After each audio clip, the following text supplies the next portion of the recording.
Start. दे सलामी इस तिरंगे को जिससे तेरी शान है, दे सलामी इस तिरंगे को जिससे तेरी शान है। सर हमेशा उठाए रखना इसका जब तक दिल में जान है, जब तक दिल में जान है।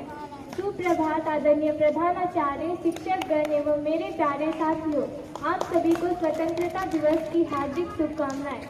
जैसा कि आप सभी जानते हैं, हम सभी भारत के 78वें स्वतंत्रता दिवस को मनाने के लिए एकत्रित हुए हैं।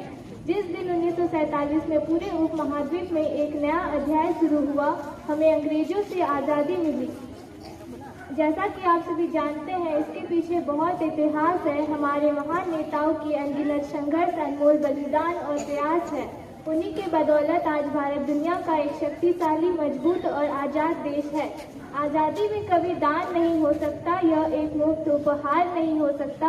हम उन योद्धाओं, नेताओं और स्वतंत्रता सेनानियों को सलाम करते हैं जिन्होंने हमें एक आज़ाद और प्रिय देश का तोहफा देने के लिए एक उल्लेखनीय काम किया। इतिहास महात्मा गांधी, पंडित नेहरू, सुभाष चंद्र बोस और अन्य सैकड़ों स्वतंत्रता प्रेमियों जैसे नेताओं के संघर्षों और बलिदानों के प्रमाणों से भरा है। महात्मा गांधी जो शांति और अहिंसा के प्रस्तावक थे, उन्होंने कई कठिनाइयों का सामना किया। उन्होंने बहुत ही कठिन समय में स्वतंत्रता संग्राम का नेतृत्व किया और अंग्रेजों के हाथों पीड़ित होते हुए भी उन्होंने कभी हार नहीं मानी। वे दुनिया के महानतम नेताओं में से एक हैं। हमारे प्यारे देश भारत में दुनिया की हर खूबसूरत चीज़ मौजूद है। हमारे पास एक मजबूत कृषि और पानी की व्यवस्था है। हमारे सशस्त्र बल बहुत ही बहादुर तथा बोल्ड है। वे इस भूमि के लिए अपने जीवन का बलिदान देने के लिए कभी नहीं हिचकिचाते हैं।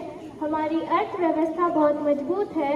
हम एक सम्मानित और परमाणु शक्ति संपन्न देश हैं। हमारे युवा प्रौद्योगिकी, इंजीनियरिंग और चिकित्सा में दुनिया का नेतृत्व कर रहे हैं। हम स्वतंत्र तथा खुशहाल लोगों के साथ दुनिया के सबसे बड़े लोकतंत्र हैं।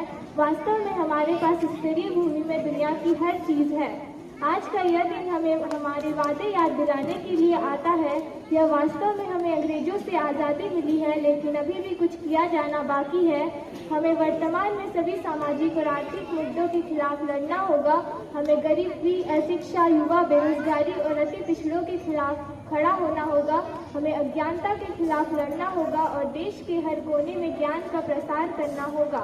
हम सभी युवाओं पर बहुत बड़ी जिम्मेदारी है। हमें अपने देश की प्रगति और कल्याण के लिए दिन रात काम करना होगा। जल्द ही वह दिन दूर नहीं जब हम दुनिया के सबसे शक्तिशाली देश होंगे। अंत में मैं अपनी वाणी को विराम देते हुए कुछ लाइनें कहना चाहूँगी कि मैं उस देश की नागरिक हूँ जिसके होठों में गंगा और हाथों में तिरंगा है। वह देश जो कभी सत्यम शिवम सुंदरम, कभी वंदे मातरम और कभी पंजाब सिंह, गुजरात मराठा, द्रविड़ उत्कल बंगा है। मैं उस देश की नागरिक हूँ जो हर ठुकराए हुए की शरणस्थली बन जाता है और 7 समंदर पार परदेशियों को भी अपने ब्रदर एंड सिस्टर कहकर पुकारता है। यही प्रेम की पूज्य भूमि भारतवर्ष कहलाता है, भारतवर्ष कहलाता है। धन्यवाद। जय हिंद, जय भारत।